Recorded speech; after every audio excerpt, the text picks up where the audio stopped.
All right, buckle up, everyone, because today we're taking a deep dive that might just turn your childhood memories upside down. You could say that.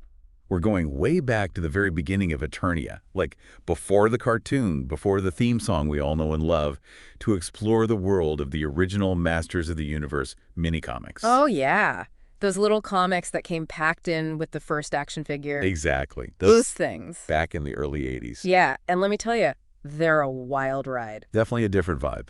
Totally. It's a much darker, more brutal Eternia than what we saw on TV. Oh, absolutely. And those mini-comics give us a glimpse into what Mattel originally had in mind for He-Man and the whole gang. Like a raw, unfiltered vision, you Right. know, before all the more kid-friendly stuff came along. It's almost like peeking behind the curtain, seeing the rough draft of a myth before it gets polished up for mass consumption. I like that. A rough draft of a myth. That's a good way to put it. So for me, growing up with the Filmation cartoon, it was a bit of a shock to see how different things were in these early stories. You're not kidding. I mean, where do we even start? Eternia itself feels like a totally different place. Yeah.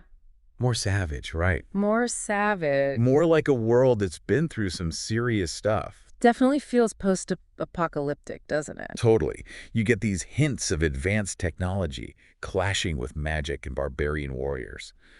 It makes you wonder what exactly happened before all this. Like, what caused the Great Wars? Yeah. Was Eternia a more advanced civilization at some point? Those are some great questions. Yeah. And honestly, the mini-comics themselves don't really give us a lot of concrete answers. That's true. They're definitely hints, Oh, yeah. especially with all the mysterious stuff going on inside Castle Grayskull. Right, like whispers of lost technology. Exactly. But as far as the origins of the Great Wars, the fall of that maybe advanced civilization, it's all pretty much shrouded in mystery. Which, I gotta say, kind of adds to the whole appeal. Oh, for sure. It leaves a lot to the imagination. It's like they're giving you just enough to spark your curiosity and then letting your mind run wild with possibilities. Exactly. That's what I love about these early stories. There's this sense of a world teeming with potential, a world where anything could happen. Right. And that's such a contrast to the more, I don't know, whimsical tone of the cartoon. Yeah, it's way more serious. More grounded, even though there's still magic and all these crazy creatures running around. Oh, yeah. The cartoon definitely went for a more lighthearted, almost playful feel. Right. And I think that's reflected in the way He-Man himself is portrayed. Like, in the mini-comics, we're not dealing with Prince Adam and the whole secret identity thing. Nope. This He-Man is a totally different beast. He's just straight up He-Man all the time. A wandering barbarian warrior. Yeah, with superhuman strength, of course. Oh, absolutely. This guy is a powerhouse. But he's also way more brutal. Quicker to anger. Like a force of nature, you know? Unstoppable and unpredictable. Exactly. Not exactly the noble hero we see in the cartoon. Well, he's still a hero, It's but... a different kind of hero, right? Right. One that reflects the time those early stories were created in. Like the early 80s. Yeah, back then, gritty fantasy was all the rage. The Conan the Barbarian. Exactly. Big muscles, a no-nonsense approach to justice. Yeah, this He-Man doesn't mess around. Not at all. But there's also a rawness to him that can be a little unsettling. For sure. I mean, it's fascinating to see how our ideas about heroes have evolved over time. Oh, absolutely. This He-Man is a product of his time. Just like the more heroic, more noble He-Man of the cartoon reflects a different era. It's almost like a cultural reflection, isn't it? Totally. And speaking of changing characters, we can't forget about Skeletor. Oh, man, Skeletor. Talk about a transformation. He's always been power hungry, that's for sure. Oh, yeah. But in these early stories, his ambition is laser-focused. He's got one goal. And that is Becoming the king of Castle Grayskull. interesting. So it's not even about conquering all of Eternia at first. Not really. At least not initially. It's all about that castle. It makes you think about just how important Castle Grayskull is, even in these early stories. Oh, yeah. It's clearly the center of everything. Right. The source of so much power. It's described as this ancient fortress. Built before the Great Wars. Right, and it supposedly holds the key to controlling the universe. Whoever controls the castle controls everything. That's the idea, anyway. So it makes sense that Skeletor would be obsessed with it. Oh, totally. But it's interesting, isn't it? What is? Why focus so specifically on the castle itself? Why not just conquer Eternia and then take Grayskull as a bonus? That's a good point. Like, wouldn't that be the more logical approach? You'd think so, but I think this really highlights a key difference between the early Skeletor and the one we see in the cartoon. Okay, I'm intrigued. What is it? Well, in these mini-comics, Skeletor seems to believe that controlling Castle Grayskull is the key to a power even greater than ruling Eternia. He wants to unlock its secrets, tap into the source of its magic. It makes you wonder what he knows, or thinks he knows, about the castle's true potential. Exactly. Is it just about raw power? Or is there something more, some deeper cosmic purpose that he's after?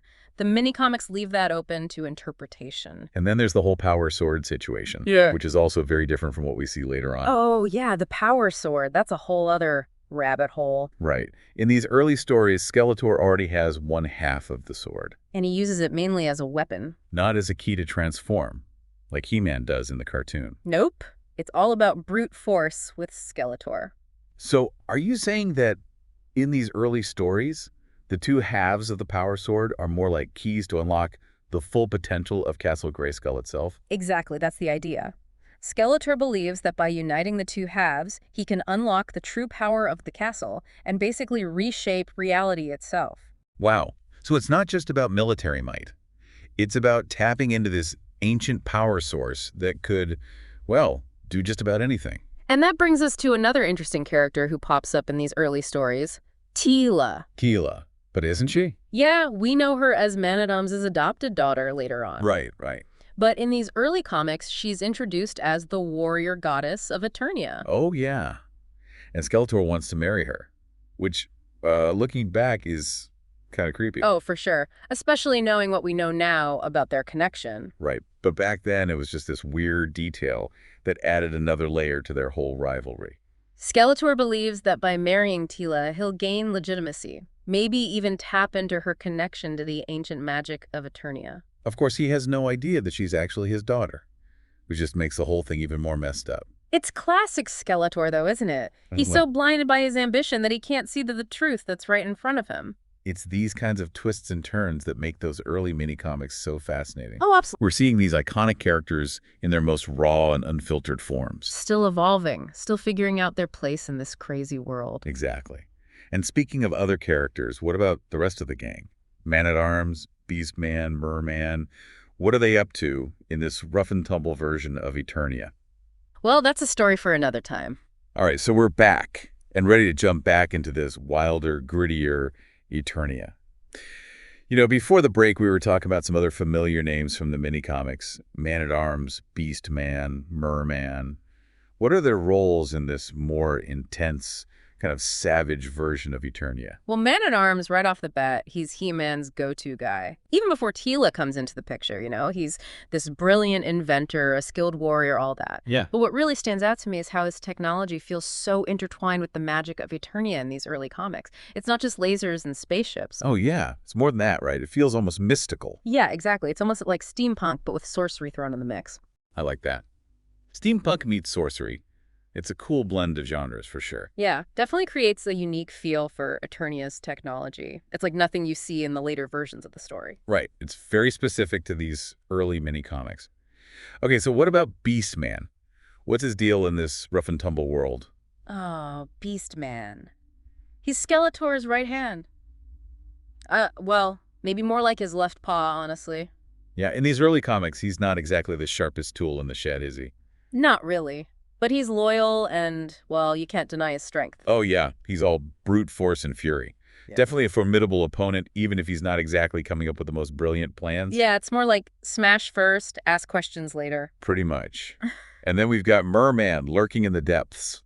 What's his story? Well, Merman, he's the ruler of the underwater kingdom, as you might expect. But Yeah. even in these early comics, he's portrayed as this super shady character. Yeah, like you can't trust him as far as you can throw him, right? Basically, willing to betray anyone, even Skeletor, if it means he comes out on top. So we've got this core group of characters, each with their own thing going on. How do they all fit together in these early stories? Like, what are some of the big plot points that really jump out at you? Well, you got to start with the very first mini-comic, He-Man and the Power Sword. It's like the foundation for everything that comes after.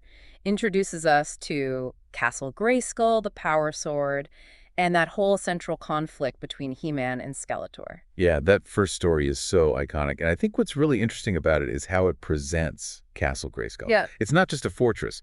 It's almost like a character in itself, right? Oh, yeah. It's got this ancient, almost sentient vibe. Like it has its own agenda. Yeah. And the spirit of Grayskull, well, it makes a pretty dramatic entrance right from the start. Oh, yeah. Warning anyone who tries to mess with its power. It definitely sets the tone for how powerful and dangerous that castle really is. Absolutely. And it's Skeletor's relentless pursuit of that power that drives so much of the conflict in these early stories. He's constantly testing the limits of his half of the power sword, searching for clues to the other half, and always trying to find a way to unlock the secrets of Castle Grayskull for himself. It's almost like you can feel his desperation in those early comics. Yeah, he's driven by this insatiable thirst for power, and he's not afraid to use any means necessary to get what he wants. He's ruthless, cunning. But then there are these moments where he shows a surprising level of, well, maybe not compassion, but something kind of close to it. What do you mean? Well, like when he tells Beastman to be careful with Teela after they capture her. You wouldn't expect that from Skeletor. Right. Yeah, that is interesting. It almost hints at some deeper complexity to him, you know? Totally. It makes you wonder if there's more to his backstory than we know. Like, did something happen in his past that explains his obsession with power, his ruthlessness? Unfortunately, those early mini-comics don't really dig into Skeletor's origin story. Which is a shame, because it would be fascinating to know what made him who he is. But hey, that's part of what makes these stories so fun to talk about, right? We get to speculate, fill in the gaps with our own interpretations. Exactly. And one of the most intriguing aspects of these early stories is that whole Skeletor-Teela situation. Oh, yeah. Let's talk about that.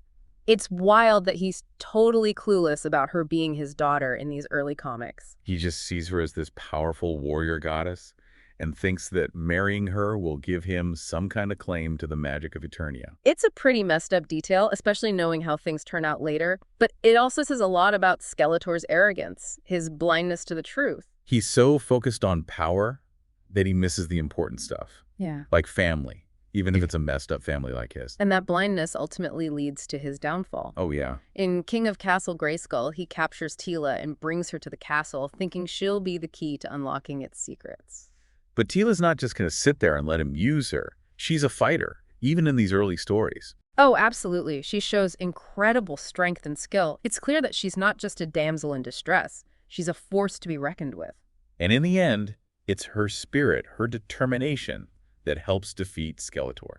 That's right. She never gives up, even when the odds are stacked against her. She's a symbol of hope in a world that can be pretty dark and brutal. It's really inspiring to see how those early stories portray her as this powerful, independent character. Like she's not just a sidekick or a love interest, she's a hero in her own right. And her presence adds so much depth to the whole He-Man and Skeletor dynamic. It's not just a simple good versus evil story. There are all these personal connections, these hidden truths that make the conflict so much more complex. Exactly. It's amazing how these seemingly simple stories can have such a profound impact, you know? I know what you mean. They explore some pretty big themes.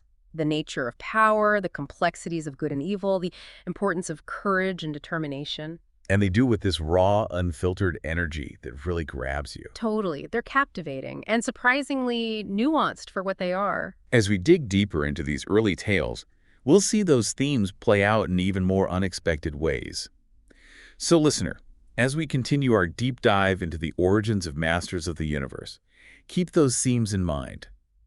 Think about how those early depictions of He-Man, Skeletor, and Teela reflect the world they were created in. How they fit into the cultural landscape of the early 80s. And what they tell us about the power of myths to capture our imaginations, even in their most raw and unfiltered forms.